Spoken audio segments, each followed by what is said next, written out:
पौष मास कथा अध्याय 4। जय श्री कृष्णा। राधे राधे। आप सभी श्रोताओं का दिन शुभ और मंगलमय हो।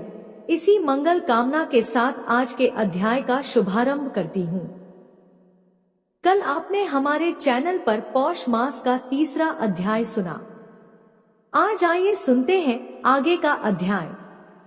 इससे पहले के अध्याय में आपने जाना था कि किस प्रकार एक ब्राह्मण भगवान शिव और देवी पार्वती जी के द्वार पर आया और वह उनसे अन्न की और अन्य प्रकार के अनेक मिष्ठान्नों की याचना करने लगा। किंतु वह ब्राह्मण तो बात करते ही करते अंतर्ध्यान हो गया और एक शिशु के रूप में बदल गया।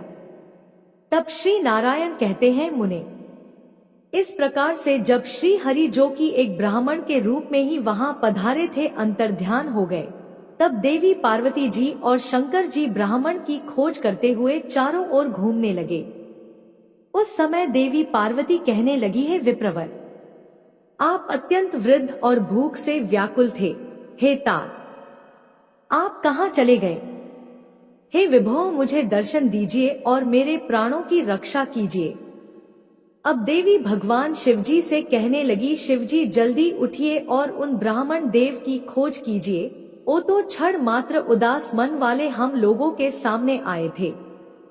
परमेश्वर अगर भूख से पीड़ित अतिथि गृहस्थ के घर से अपूजित होकर भूखा ही चला जाता है तो क्या उस गृहस्थ का जीवन व्यर्थ नहीं हो जाता? यहाँ तक कि उसके पितर उसके द्वारा दिए गए पिंडदान और तर्पण को भी ग्रहण नहीं करते और अग्नि उसकी दी हुई आहुति और देवगण उसके द्वारा निवेदित पुष्प पर जल भी स्वीकार नहीं करते। उस अपवित्र का हव्य, पुष्प, जल और द्रव्य सभी मदिरा के समान हो जाता है। उसका शरीर मदिरा के समान और स्पर्श पूर्ण नाशक हो जाता है। और इसी बीच वहाँ एक आकाशवाणी हुई जिसे शोक से आतुर और विकलता से युक्त देवी ने सुना। आकाशवाणी ने कहा, है जगत माता, शांत हो जाओ और मंदिर में अपने पुत्र की ओर जरा देखो तो सही। वे साक्षात गोलोकाधिपति परिपूर्णतम श्री कृष्ण है। शुभ पुण्यक व्रत वृक्ष का सनातन फल है। योगी लोग जिस अविनाशी तेज का प्रसन्न मन से निरंतर ध्यान करते हैं, वैष्णव गण और ब्रह्मा, विष्णु और शिव आदि देवता जिनके ध्यान में लीन रहते हैं, प्रत्येक कल्प में जिस पूजने की सबसे पहले पूजा होती है, जिनके स्मरण मात्र से सभी विघ्न नष्ट हो जाते हैं और जो पुण्य की राशि स्वरूप है, मंदिर में विराजमान अपने उस पुत्र की ओर जरा देखो तो सही। प्रत्येक कल्प में आप जिस सनातन ज्योति रूप का ध्यान करती हो वही आपका पुत्र है। यह मुक्ति दाता और भक्तों के अनुग्रह का मूर्ति रूप है। जरा उसकी ओर तो निहारो, जो आपकी कामना पूर्ति का बीज तप रूपी कल्पवृक्ष का फल और लावण्यता में करोड़ों कामदेवों को भी निंदित करने वाला है। अपने उस सुंदर पुत्र को देखो। देवी, आप क्यों विलाप कर रही हो? अरे ये कोई भूखा ब्राह्मण नहीं है, ये तो विप्र वेश में स्वयं जनार्दन है। अब कहाँ वह वृद्ध और कहाँ वे अतिथि? हे नारद, ऐसा कहकर वह आकाशवाणी मौन हो गई। तब उस आकाशवाणी को सुनकर देवी पार्वती भयभीत होकर अपने महल के अंदर गई। वहां उन्होंने शैया पर सोए हुए बालक को देखा। वह आनंद पूर्वक मुस्कुराते हुए महल की छत के भीतरी भाग को देख रहा था। उसके प्रभाव सैकड़ों चंद्रमाओं के समान थी।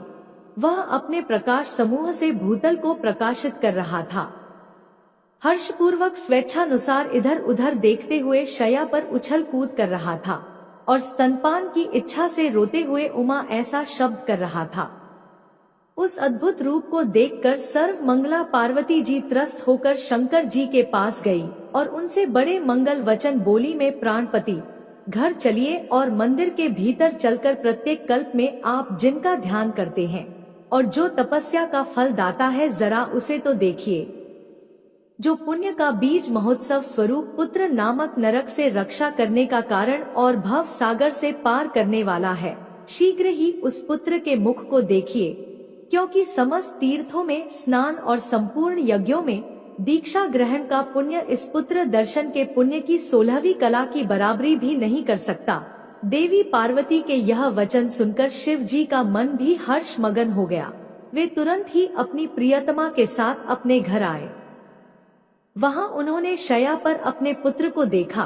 उसके कांति तपाए हुए स्वर्ण के समान उद्दीप्त थी। फिर भी सोचने लगे कि मेरे हृदय में जो अत्यंत मनोहर रूप विद्यमान था ये तो वही है। फिर देवी पार्वती जी ने उस पुत्र को शैया पर से उठा लिया और उसे हृदय से लगाकर वे उसका चुंबन करने लगी।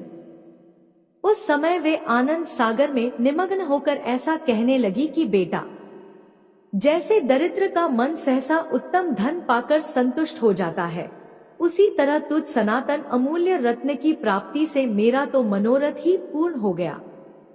जैसे त्रिकाल से प्रवासी हुए प्रीतम के घर लौटने पर स्त्री का मन पूर्ण मगन हो जाता है, वे प्रसन्न हो जाती है, वही दशा इस समय मेरे मन की भी हो रही है। वत्स, जैसे एक पुत्र वाली माता चिरकाल से बाहर गए हुए अपने इकलौते पुत्र को आया देखकर बड़ी संतुष्ट हो जाती है, अर्थात प्रसन्न हो जाती है, वैसे ही इस समय मैं भी संतुष्ट हो रही हूँ।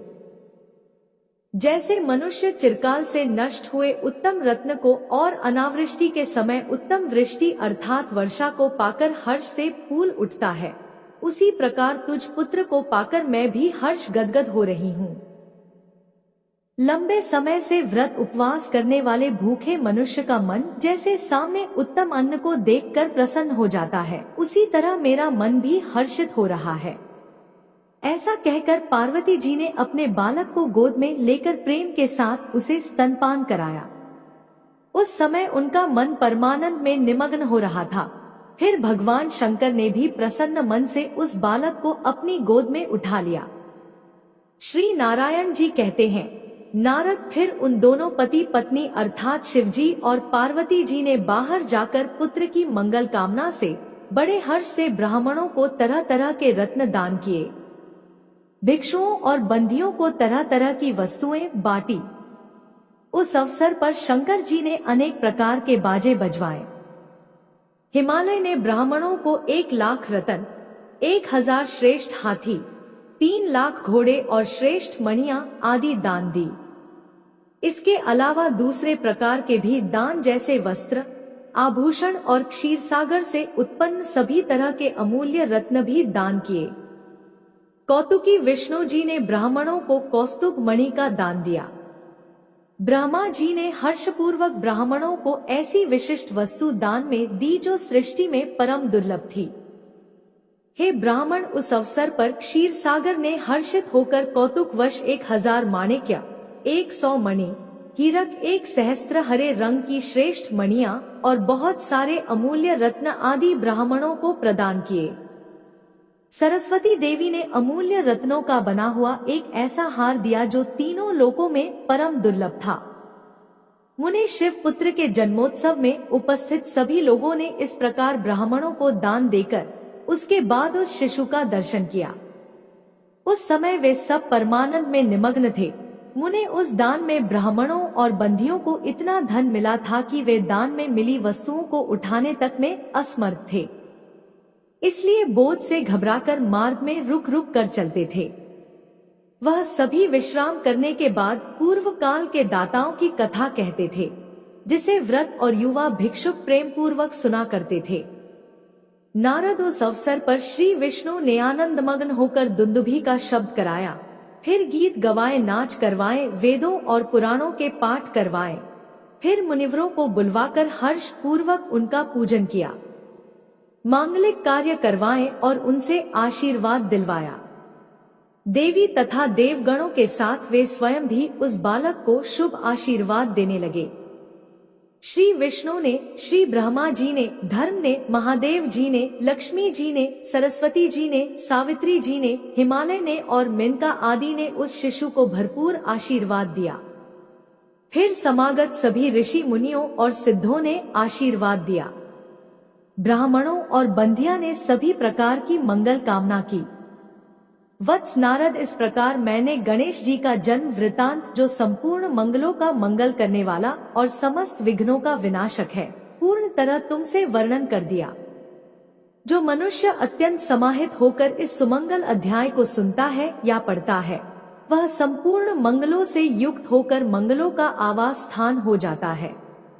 इसके श्रवण से पुत्रहीन को पुत्र, निर्धन को धन, कृपाण को निरंतर धन प्रदान करने की शक्ति, पत्नीहीन को पत्नी, प्रजागामी को प्रजा और रोगी को आरोग्य प्राप्त होता है। दुर्भाग्यप्रद स्त्री को सौभाग्य, भ्रष्ट हुआ पुत्र, नष्ट हुआ धन और प्रवासी पति मिल जाता है और शोकग्रस्त को सदा आनंद की प्राप्ति हो जाती है, इसमें कोई संदेह नहीं। मुनि गणेशाख्यान के श्रवण से मनुष्य को जिस पुण्य की प्राप्ति होती है वह फल निश्चय ही इस अध्याय के श्रवण से मिल जाता है। वह मंगला अध्याय जिसके घर में विद्यमान रहता है वह सदा मंगल युक्त रहता है, इसमें तनिक भी संचय नहीं। यात्रा काल में अथवा पुण्य अवसर पर जो मनुष्य एकाग्र मन से इसका श्रवण करता है, श्री गणेश की कृपा से अपने सभी मनोरथ को प्राप्त कर लेता है। आज का अध्याय यहीं पर समाप्त हुआ। अगले अध्याय में आप जानेंगे कि बालक गणेश को देखने के लिए शनि देव भी आए थे, लेकिन शनिदेव को वहां पर कुछ भी दिखाई नहीं दिया। ऐसा क्यों हुआ ये जानने के लिए कृपया आप अगले अध्याय का इंतजार जरूर कीजिएगा। जय श्री हरि विष्णु।